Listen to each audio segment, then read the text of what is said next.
प्यारे बच्चों, कैसे हैं आप सब? आशा करती हूँ आप सब अच्छे होंगे, स्वस्थ होंगे। स्वागत है आपका इस कक्षा में। आइए आज हम पढ़ते हैं हिंदी का पाठ 2, साइकिल की सवार। देखिए इसमें क्या है, लिखते हैं। इसका उद्देश्य है हास्य व्यंग की कोई भी रचना जहाँ में गुदगुदा जाती है, वहीं भीतर कहीं गहरे तक सोचने पर मन भी मजबूर करती है। व्यंग में जहाँ सामाजिक मानसिकता पर कटाक्ष होता है, वहीं हास्य कथा हमें हंसाकर हमारा मन हल्का करती है। पाठ का नाम है साइकिल की सवारी। चलिए शुरू करते हैं, क्या है इस पाठ में देखते हैं। भगवान ही जानता है कि जब मैं किसी को साइकिल की सवारी करते या हारमोनियम बजाते देखता हूँ, तब मुझे अपने ऊपर कैसी दया आती। सोचता हूँ ये भगवान ने दोनों विद्याएं भी खूब बनाई। एक से समय बचता है, दूसरी से समय कटता है। मगर तमाशा देखिए, हमारे प्रारब्ध में कलयुग की ये दोनों विद्याएं नहीं लिखी। न हम साइकिल चला सकते हैं, न ही बाजा बजा सकते हैं। शायद सन 1932 ईस्वी की बात है कि बैठे बैठे ख्याल आया, चलो साइकिल चलाना सीख लें। तो अब इसकी शुरुआत कैसे हुई? इसकी शुरुआत यूं हुई कि हमारे लड़के ने चुपचाप ये विद्या सीख ली और हमारे सामने सवार होकर निकलने लगे। अब आपसे क्या कहें कि लज्जा और घृणा के कैसे कैसे ख्याल हमारे मन में उठे। सोचा, क्या हम ही जमाने भर में फिसड्डी रह गए हैं? सारी दुनिया साइकिल चलाती है, मूर्ख और गंवार चलाते हैं। हम तो परमात्मा की कृपा से पढ़े लिखे हैं। क्या हम ही नहीं चला सकेंगे? आखिर इसमें मुश्किल क्या है? कूद कर चढ़ गए और ताबड़तोड़ पांव मारने लगे। जब देखा कि कोई रास्ते में खड़ा है, तब टन टन करके घंटी बजाती। बस महाराज, हमने साइकिल सीखने का निश्चय कर लिया। दूसरे दिन हमने फटे पुराने कपड़े तलाश किए और उन्हें ले जाकर श्रीमती जी के सामने पटक दिए कि इनकी जरा मरम्मत तो कर दो। मगर श्रीमती जी बोली, पहले बताओ इनका क्या बनेगा? हम चाहते थे कि घर में किसी को कानो कान खबर ना हो और हम साइकिल सवार बन जाए, मतलब किसी को पता न चले कि हम इस उम्र में साइकिल चलाना सीख रहे हैं। पर श्रीमती जी ने न मानी और जो छक मारकर बताना पड़ा कि रोज रोज तांगे का खर्च मार डालता है, साइकिल चलाना सीखेंगे।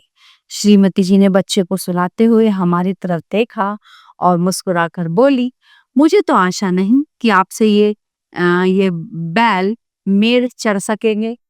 खैर, यत्न करके देखिए, मगर इन कपड़ों का क्या बनेगा? हमने जरा रौब से कहा, आखिर साइकिल से एक दो बार गिरेंगे या नहीं, और गिरने से कपड़े फटेंगे या नहीं? जो मूर्ख हैं वे नए कपड़ों का नुकसान कर बैठते हैं, जो बुद्धिमान हैं वे पुराने कपड़ों से काम चलाते हैं।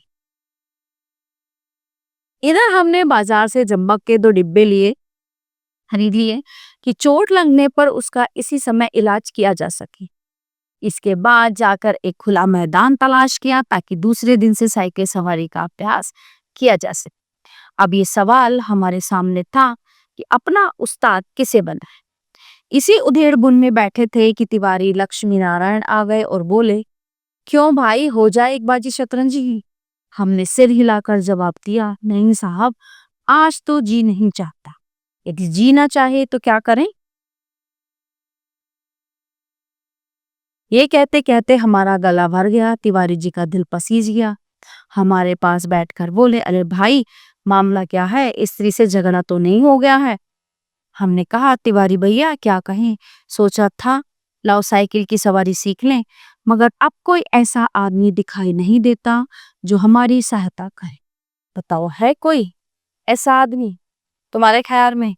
तिवारी जी ने हमारी तरफ बेबसी की आंखों से ऐसे देखा मानो हमको कोई खजाना मिल गया है और वे खाली हाथ रह जाते। बोले, आदमी तो ऐसा है एक, मगर वो मुफ्त नहीं सिखाएगा, फीस लेगा। दे सकोगे? और फीस क्या लेगा वो हमसे? वो पूछते हैं। औरों से 25 लेता है, तुमसे 20 ले लेगा हमारी खातिर। हमने सोचा 10 दिन में सिखाएगा और 20 रुपए फीस लेगा। 10 दिन 20 रुपए, 20 रुपए 10 दिन, अर्थात 2 रुपए रोजाना, 60 रुपए महीना, और वो भी 1-2 घंटों के लिए। ऐसी 3-4 ट्यूशनें मिल जाए तो 250-300 रुपए महीना हो गए। इधर तिवारी जी का मामला तय करने गए, उधर हमने शुभ समाचार जाकर श्रीमती जी को सुना दिए कि कुछ दिनों बाद हम ऐसा स्कूल खोलने वाले हैं जिसमें 300-400 रुपए महीने की आमदनी हो।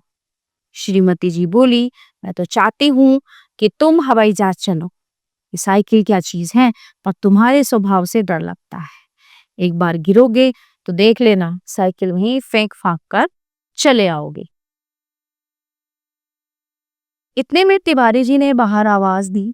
हमने जाकर देखा तो उस्ताद साहब खड़े थे। हमने श्रद्धा से हाथ जोड़कर प्रणाम किया और चुपचाप खड़े हो गए। तिवारी जी बोले, ये तो 20 पर मानते ही न थे, बड़ी मुश्किल से मनाया। पेशगी लेंगे कहते हैं, पीछे कोई नहीं दे। अरे भाई हम देंगे, दुनिया लाख बुरी है, मगर फिर भी भले आदमियों से खाली नहीं है। ये 20 रुपया तो चीज ही क्या है। एक बार तो हमें साइकिल चलाना सिखा दे, फिर देखना हम इनकी क्या क्या सेवा करते हैं। मगर उस्ताद साहब नहीं माने, बोले फीस पहले लेंगे एडवांस में, और यदि आपने नहीं सिखाया तो नहीं सिखाया तो फीस लौटा देंगे, और यदि फीस न लौटाई तो। इस पर तिवारी जी ने कहा, अरे साहब क्या ये तिवारी मर गया है? शहर में रहना हराम कर दूं, बाजार में निकलना बंद कर दूं, फीस लेकर भाग जाना कोई हंसी खेल है? ठीक है, तो जब हमें विश्वास हो गया कि इसमें कोई धोखा नहीं है, तब हमने फीस के रुपए लाकर उस्ताद को भेंट कर दिए और कहा, उस्ताद कल सवेरे ही आ जाना, हम तैयार हैं। हमने इस काम के लिए कपड़े भी बनवा लिए, और अगर गिर पड़े तो चोट पर लगाने के लिए चंबक भी खरीद लिया है। और हाँ, हमारे पड़ोस में जो मिस्त्री रहता है उससे साइकिल भी मांग ली। एक बात कहना भूल गए, नंगे पांव भागे, उन्हें बाजार में जा पकड़ा। वे हैरान थे। हमने हाँफते हाँफते कहा, उस्ताद हम शहर के पास नहीं सीखेंगे, लॉरेंस बाग में जो मैदान है वहां एक तो भूमि नरम है, चोट कम लगती है, दूसरे वहां पे कोई देखता नहीं। अब रात को आराम की नींद कहाँ, जब आंखें खुली तो दिन निकल आया था। जल्दी से जाकर उन्होंने पुराने कपड़े पहन लिए, जंबक का डिब्बा हाथ में लिया और नौकर को भेजकर मिस्त्री से साइकिल मंगवाई। उसी समय उस्ताद साहब भी आ गए और भगवान का नाम लेकर लॉरेंस बाग की ओर चले, लेकिन अभी घर से निकले ही थे कि बिल्ली रास्ता काट गई और एक लड़के ने चीर दिया। क्या कहें, हमें कितना क्रोध आया उस नामुराद बिल्ली पर और उस शैतान लड़के पर, मगर क्या करते, दांत पीस कर रह गए। एक बार फिर भगवान का नाम लिया और आगे बढ़े, पर बाजार में पहुंचकर देखा कि हर आदमी जो हमारी तरफ देखता है मुस्कुराता है। जब हम कुछ अलग काम कर रहे होते हैं तो ऐसा लगता है कि सब हमें ही देख रहे हैं, जबकि ऐसा नहीं होता। अब हम हैरान थे कि बात क्या है। सहसा हमने देखा कि जल्दी और घबराहट में पजामा और अचकन दोनों उल्टे पहन लिए, और लोग इसी पर हंस रहे हैं, सिर मुंडाते कि ओले पड़े। मतलब इतनी जल्दी थी साइकिल सीखने की कि उल्टे कपड़े पहन लिए। हमने उस्ताद से माफी मांगी और घर लौटा। दूसरे दिन फिर निकले। रास्ते में उस्ताद साहब बोले, मैं एक गिलास लस्सी पी लूं, आप जरा साइकिल को थामिए। उस्ताद साहब लस्सी पीने लगे तो हमने साइकिल के पुर्जों की ऊपर नीचे से परीक्षा शुरू कर दी। फिर कुछ जी में आया तो उसका हैंडल पकड़कर जरा चलने लगे, मगर 2 ही कदम गए होंगे, ऐसा मालूम हुआ जैसे साइकिल हमारे सीने पर चढ़ी आती है। दूसरे ही क्षण साइकिल पूरे जोर से हमारे पांव पर गिर गई और हमारी राम दुहाई बाजार के एक सिरे से दूसरे सिरे तक गूंजने लगी। उस्ताद लस्सी छोड़कर दौड़ आए और दयावान लोग जमा हो।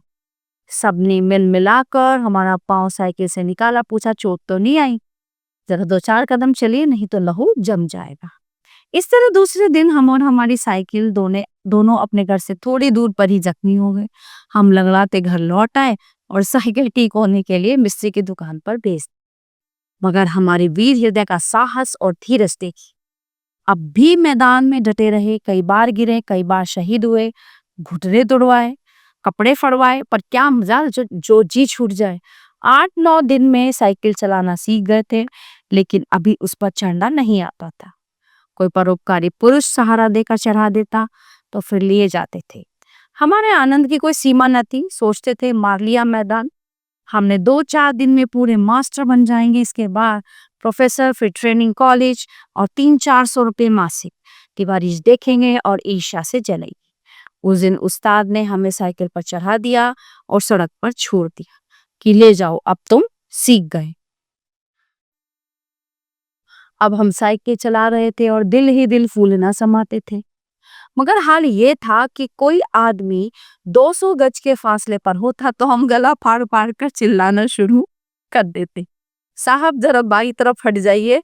दूर फासले पर कोई गाड़ी दिखाई देती तो हमारे प्राण सूख जाते, क्योंकि एक्सपर्ट नहीं हुए थे। उस समय हमारे मन की जो दशा होती उसे परमेश्वर ही जानता है। जब गाड़ी निकल जाती तब कहीं जाकर हमारी जान में जाना।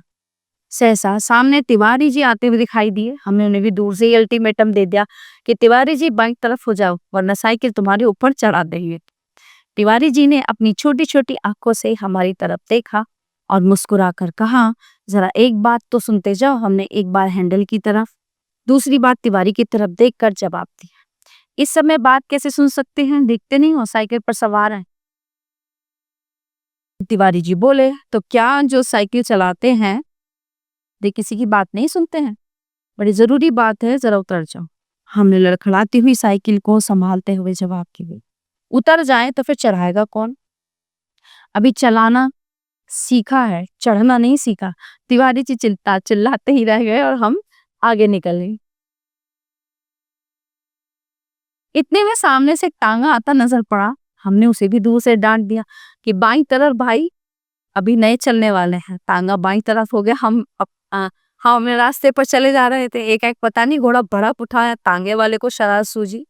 जो भी हो, तांगा हमारे सामने आने, हमारे हाथ पांव फूल गए। जरा सा हैंडल घुमा देते तो हम दूसरी तरफ निकल जाते, मगर पूरा समय आता है तो बुद्धि पहले ही भ्रष्ट हो जाती है। उस समय हमें ख्याल ही नहीं आया कि हैंडल घुमाया भी जा सकता है। फिर क्या था, हम और हमारी साइकिल दोनों ही तांगे के नीचे आ गए और हम बेहोश हो गए। जब हम होश में आए तब अपने घर में थे और हमारी देह पर कितनी ही पट्टियां बंधी थी। हमें होश में देखकर श्रीमती जी ने कहा, क्यों, अब क्या हाल है? वे कहती न थी साइकिल चलाना मत सीखो। उस समय तो किसी की सुनते नहीं थे।